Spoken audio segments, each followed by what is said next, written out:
How to avoid the dreaded no decision, aka the shortest course in sales. So lots of sales opportunities end up being marked as lost to no decision. I'm sure at some point you've heard the well-worn saying, your biggest competitor is actually no decision, or more sales are lost to no decision than to your actual competitors. And to me, that feels like a bit of a cop-out. So potentially in the short term, it might make you feel better. You might think, oh, well, at least they didn't choose a competitor, or at least they didn't buy something else. But let's take a step back and have a think about it for a second. So if you failed to persuade them to make a change, you need to be honest about how much of that's your responsibility, because one thing's true for all of us, right?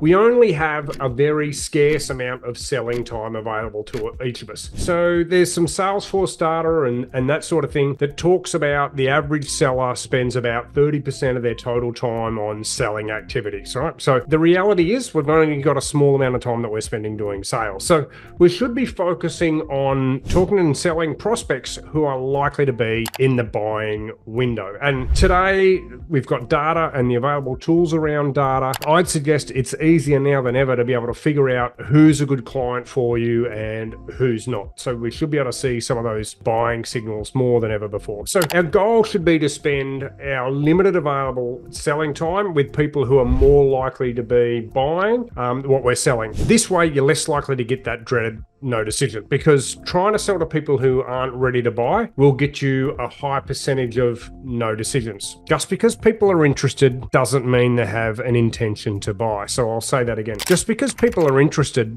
doesn't mean that they have an intention to buy. Now, this is going to be a real challenge for those of you who've got something that's new or exciting in the marketplace, because you're going to create lots of conversations with people who are interested but have no intention to purchase. So let me be clear. You should still be talking to those people who are interested, but you don't want to move them into being an opportunity, because if you do move them into being an opportunity too early, you're going to end up spending lots of time trying to close them when they don't really have any intention. So this will blow up your time. It drives the prospect nuts more often than not, and potentially ruins any chance you have of doing future business together. So let's assume that we've got the data right and we're approaching people who are a perfect fit for us and our solution. So the next reason why you might be getting a lot of no decisions is the way that you present it. And this is where this concept about the shortest course on sales comes into its own. So I got this from a guy called Dean Mannix, who's a great friend and a sales mentor. He's from a company called Better Sales Coach. Go and check him out. And he shared a version of this with me years ago, and I've stuck with the version of it ever since. And the theory is, whenever you're crafting a pitch or a conversation, you should use this framework. And the framework is this: why should they do anything at all? That's the first thing. Get them to think about that. Then, why should they do it now? Then, and only then, why should they do it with you? So if you're building a calling script or an email or a pitch of any kind, stick to that framework. But here's the thing, right? Most salespeople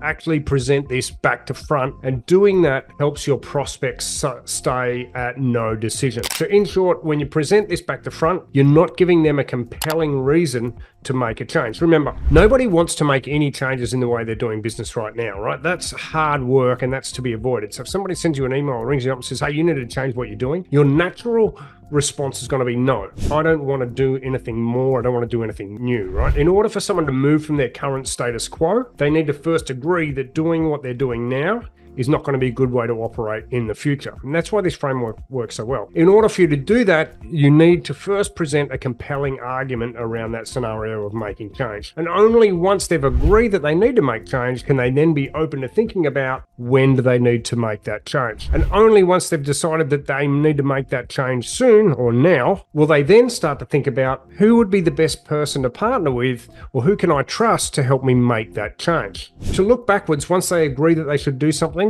and they should do it now, then they're open to hearing about why you might be the best vehicle to make the change. But time and time again, I'm listening to pitches and I'm reading emails that are doing the opposite. They first talk about why they're worth doing with, why they should move now, and why they should do anything, if they're covering that at all. And this is one of the big reasons why so many pitches are closed out as no decision, because you haven't given the prospect a compelling reason to make a change first, right? So typically we see the pitches, they start with, this is my organization, this is why we're so good. We've got a short window why you should operate with us, and by the way, here's the reasons why you need to make a change. So let me give you an example of how I won some really significant business using this methodology. For a long time, for 3 years, I coached the Coca-Cola new business sales team here in Australia. And instead of telling them how good I was, which obviously would have been painful, instead, I asked the leadership who was making the decision to show me how they would coach their sales team on objection handling. They couldn't provide me with any objection handling techniques off the top of the head, and it was basically sat in a room with a bunch of crickets, right? So when they couldn't do that, they knew that they had to do something, right? So at first, what I did was I showed them